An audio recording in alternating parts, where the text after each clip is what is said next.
Alhamdulillah, alhamdulillahilladzi bi ni'matihi tatimmus shalihat.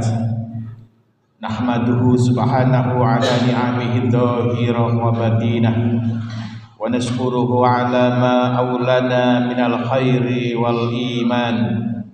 Wassalatu wassalamu ala sayyidina Muhammad, sayyidi ahlil imani wa imami ahlil ihsan, wa ala alihi wa sahbihi ma ta'aqabal jadidan. Amma ba'd. Fa ya ayyuhal mu'minun, ya ayyuhalladzina amanu taqullaha haqqa tuqatih wa la tamutunna illa wa antum muslimun. Hadirin jamaah salat Jumat rahimakumullah. Marilah kita senantiasa meningkatkan iman dan takwa kepada Allah Subhanahu wa taala, melaksanakan segala perintah-perintahnya dan menjauhi segala yang dilarangnya. Ikhwati fillah rahimakumullah.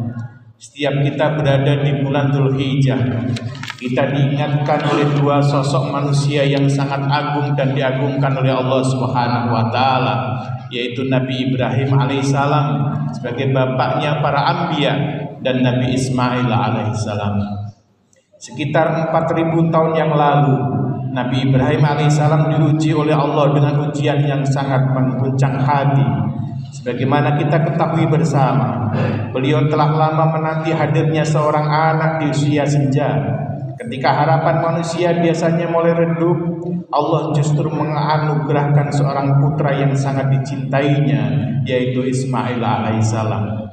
Namun ketika cinta kepada anak itu tumbuh begitu dalam, ketika Ismail mulai menjadi penyejuk mata, menjadi teman perjalanan, menjadi harapan hidup di masa tua, Allah justru memerintahkan Ibrahim untuk menyembelih putranya sendiri. Hadirin ikhwati fillah rahimakumullah. Bayangkan wahai kaum muslimin, yang diminta Allah bukan kambing, bukan harta, bukan rumah, bukan perhiasan, bukan kendaraan, tetapi anak yang sangat dicintainya, anak yang bertahun-tahun telah dinantinya. Ikhwati fillah rahimakumullah. Dan ini bukan kisah dongeng, ini bukan cerita pengantar tidur, ini adalah kisah nyata yang diabadikan oleh Allah Subhanahu wa taala dalam Al-Qur'anul Karim agar menjadi pelajaran sepanjang zaman, termasuk bagi manusia modern seperti kita yang sering lebih mengedepankan cinta dunia daripada cinta kepada Tuhannya. Allah Subhanahu wa taala berfirman, "Falamma balagha ma'hu sa'ya," maka ketika anak itu sampai pada umur yang sanggup berusaha bersamanya, qala, Ibrahim berkata, "Ya bunayya, inni ara fil manam anna adhabbahuka." Wahai anakku, sesungguhnya aku melihat dalam mimpi bahwa aku menyembelihmu. Nabi Ibrahim mimpi pertama dia meragukannya, kemudian mimpi itu datang lagi dengan hal yang sama pada kedua kalinya sampai ketiga kalinya, sehingga Nabi Ibrahim mengatakan, fangdur madza tara, maka pikirkanlah wahai anakku, bagaimana menurut pendapatmu. Lalu apa jawaban Ismail? Ismail tidak membantah, Ismail tidak memberontak, Ismail tidak lari, Ismail tidak marah kepada ayahnya. Tetapi Ismail mudah menjawab dengan kalimat yang sangat mengguncang langit, "Ya abati, if'al ma tu'mar." Wahai ayahku, kerjakanlah apa yang diperintahkan kepadamu. Satajiduni insyaallahu minas sabirin. Insyaallah engkau akan mendapatiku termasuk orang-orang yang sabar. Hadirin ikhwati fillah rahimakumullah. Inilah cinta sejati. Inilah cinta yang sebenarnya, cinta yang melahirkan ketaatan, cinta yang melahirkan pengorbanan. Ibrahim rela kehilangan anak demi Allah Subhanahu wa taala, sementara Ismail rela kehilangan nyawanya demi taat kepada Allah Subhanahu wa taala. Lalu bagaimanakah dengan diri kita hadirin? Kadang hari ini kita baru diminta bangun untuk sholat subuh saja sudah merasa berat. Kadang-kadang baru diminta berzakat, infak atau sedekah saja sudah merasa sangat sayang kepada hartanya. Kadang kita ini baru diminta berkorban sedikit harta saja hatinya sudah penuh perhitungan. Kita hari ini baru saja diminta meluangkan waktu sedikit saja untuk menghadiri majelis ilmu, tubuh sudah merasa malas dan berat. Padahal Nabi Ibrahim alaihissalam diminta anaknya dan Ismail diminta nyawanya. Ikhwati fillah rahimakumullah. Lihatlah Nabi Ismail alaihissalam. Beliau masih sangat muda, tetapi begitu taat kepada Allah dan begitu lembut kepada ayahnya. Sementara hari ini kita saksikan bersama betapa banyak generasi muda yang mudah meninggikan suaranya kepada orang tuanya. Begitu banyak pemuda-pemuda hari ini yang sulit menerima nasihat, lebih mengikuti tren daripada tuntunan agama, dan lebih takut kehilangan popularitas daripada kehilangan keberkahan hidup.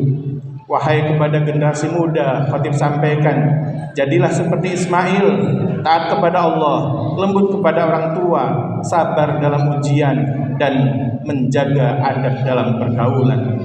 Dan kepada para orang tua, Nabi Ibrahim alaihissalam telah mengajarkan kepada kita bahwa anak tidak cukup hanya dibesarkan dengan makanan dan kemewahan dunia, tetapi anak harus dibesarkan dengan iman, dengan doa, dan dengan keteladanan. Sungguh Nabi Ibrahim alaihissalam dimuliakan karena besarnya pengorbanan dan cintanya kepada Allah Subhanahu wa taala.